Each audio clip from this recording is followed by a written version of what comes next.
I have two buttons with me. My Atari I.O. button, because today is the 26th of the month, and every 26th of the month they celebrate Atari Day, and my Atari Olympic pin, because today is also the start of the 2024 Summer Olympics, and we're going to celebrate by playing the Activision Decathlon for your Atari 2600. So let's go ahead and take the Activision Decathlon. Let's pop it in my Atari 7800 Pro system and see how it holds up today. Let's go to the game.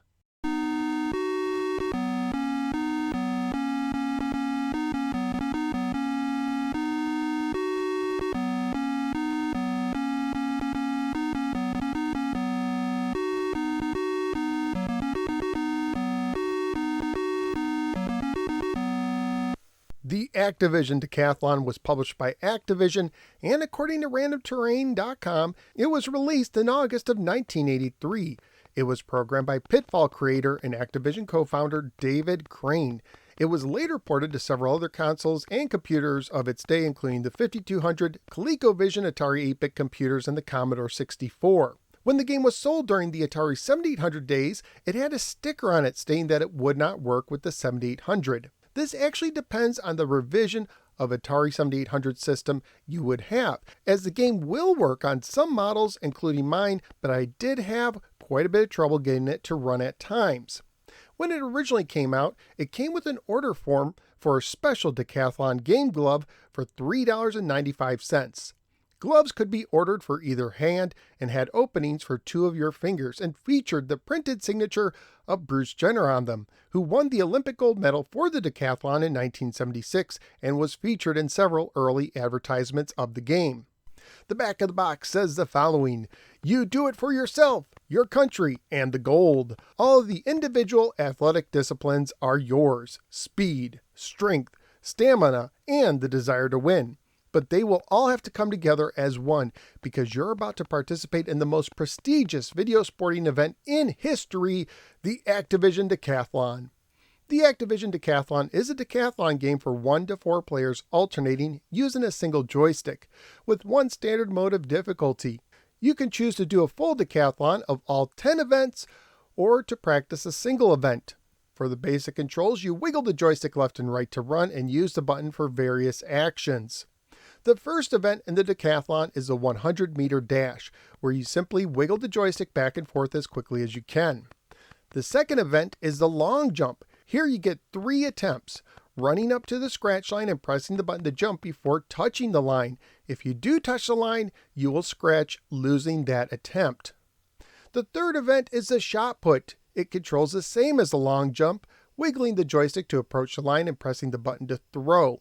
Once again, you are given 3 attempts, and once again you'll lose an attempt if you touch the line, even with your lead foot that appears to be floating in the air.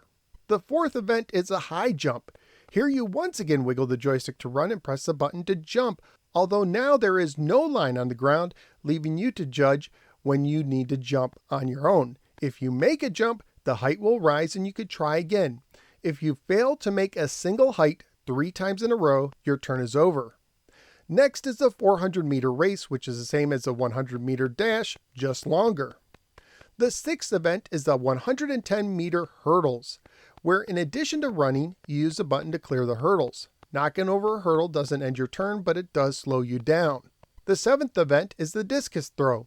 It plays just like the shot put, best of 3 throws, except now you're throwing a disc. The manual says that you don't forfeit a throw if you pass the scratch line, but I did not find this to be true. The eighth event is the pole vault. Here you wiggle the joystick to run, press the button to plant your pole, continue wiggling the joystick as you ascend, and then press the button again to release.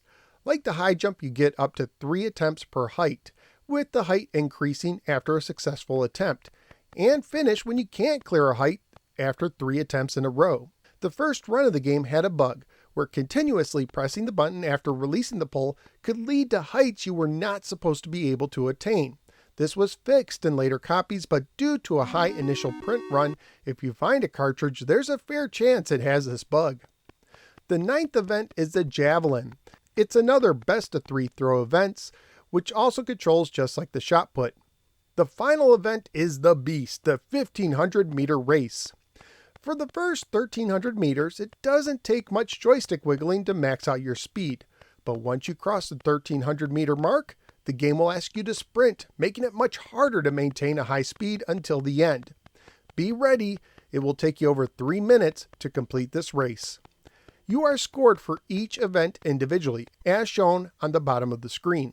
If you do really well, you will hear a charge jingle after an attempt. In events that have multiple attempts, the score from the best attempt will count. After the event, the score is added to your total score at the top of the screen. You can also see the score before starting an event by pressing the button. When the game originally came out, you could set a picture of your TV screen with your score to Activision to earn one of 3 patches, with scores of 8,600 to 8,999 points for a bronze patch, 9,000 to 9,999 points for the silver, and 10,000 points and above for the gold patch. David Crane even posted his best score for each event in the manual for you to compare, which I thought was cool. Due to the fact that the game requires really quick, rapid movements of the joystick to do well, it became known for both breaking joysticks and causing physical pain. For this review, I tried other controllers in addition to the standard joystick. D-pad controllers worked, but not well for me. The Atari track and field controller actually worked the best for me with one exception. Willie from Arcade USA, in a video covering this game, actually presented the idea of using a trackball controller. At first this worked okay for me, but not as well as the track and field controller. However, when I read at AtariCompendium.com to try to use the CX80 trackball controller in trackball mode for the best scores, since I didn't have a CX80, I switched my CX22 trackball controller into trackball mode from the standard joystick mode, and guess what? It worked like a charm as my scores went from struggling to get a bronze to getting the gold. Graphically speaking, the game has a nice stadium on top and a character that kind of looks like Pitfall Harry, with legs that are both animated very nicely by Atari 2600 standards, yet something about them is just a tad disturbing, like they don't quite fit the body they're on. Sound-wise, you have a nice charge jingle if you do well in an event, a great Olympic theme when you start the game, but the sound is pretty barren during the events themselves. A little Atari 2600 crowd noise would have helped. Family-friendly wise, the game would most likely get an E for everyone rating if released today. Currently at PriceCharting.com, the game has a value of $7 loose, $20 complete, and $71 new. In May of 2024, a lot that included a complete copy, along with the glove and a Bruce Jenner cardboard cutout, sold for $600 on eBay. So what do I think of the Activision Decathlon on the Atari 2600? First of all, mega props to David Crane, who created a game that would serve as a template of sorts for future track and field style games. But is it worth playing today? I'm going to say maybe, depending on the player. As someone who did not grow up with the game, approaching it fresh, at first I didn't get much enjoyment out of it. Even with the track and field controller, I had a hard time doing well. And I found the game physically uncomfortable to play. Perhaps if I was a kid, I could have tolerated it better. And there's also the fact that several of the events felt more like copies of other events, and the last race is extremely tedious to play. But I will say that when I used the trackball in trackball mode, I got better results, had more fun, and it wasn't quite as uncomfortable as other controllers, although it still caused some discomfort after doing all the events. Now, using that setup may be considered cheating of sorts, but without it, I would have ranked the game lower. So in the end, while I did have some fun with it, the physical discomfort of playing the game and some of the tediousness associated with it does hinder my desire to want to play it much in the future. My guess is kids in the 80s enjoyed it a whole lot more than I did today. So where am I going to rank the Activision Decathlon among the other Atari 2600 games I've previously reviewed? I'm looking at the bottom third.